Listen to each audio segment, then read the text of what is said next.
মই আচলতে মোৰ জন্মদিন হ'ল 1 ফেব্ৰুৱাৰী, কিন্তু যেতিয়া মই কামৰূপ একাডেমি স্কুলত পঢ়িছিলোঁ, মেট্ৰিক দিয়াৰ আগতে আমাৰ সকলো বেটছৰে জন্মদিন ছাৰে 1 এপ্ৰিল লিখি দিছিল।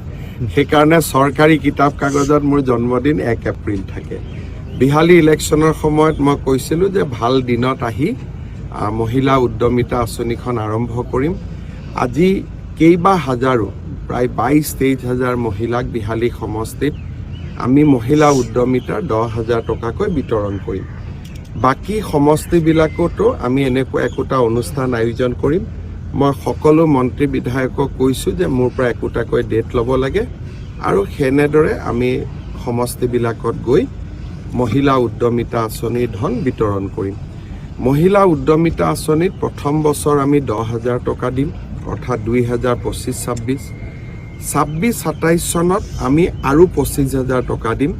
12,500 বেংকৰ পৰা আমি লৈ দিম, 12,500 আমি দিম আৰু সুদ দিব নালাগে।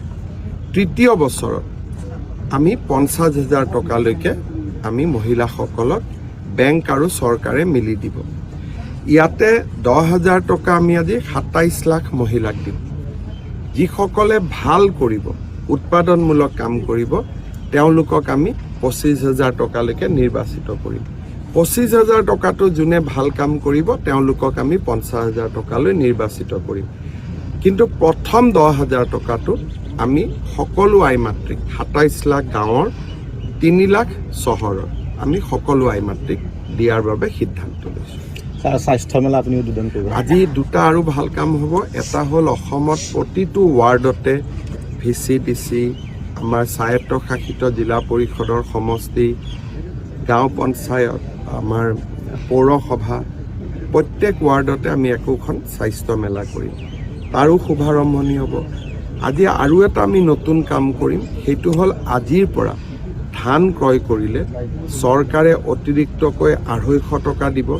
তাৰমানে 2550 টকা 1 কুইণ্টলত পাব। আৰু সেই ধৰণে আজিৰ পৰা আমি সৰিয়হত 500 টকাকৈ বেছিকৈ দিম। অৰ্থাৎ এতিয়া আমাৰ যুৱক যুৱতীসকলে সৰিয়হ চৰকাৰক বিক্ৰী কৰিলে 6,450 টকা পাব। এই দুইটা আঁচনি আজি আমি বিশ্বনাথ জিলাতে আৰম্ভ কৰিম।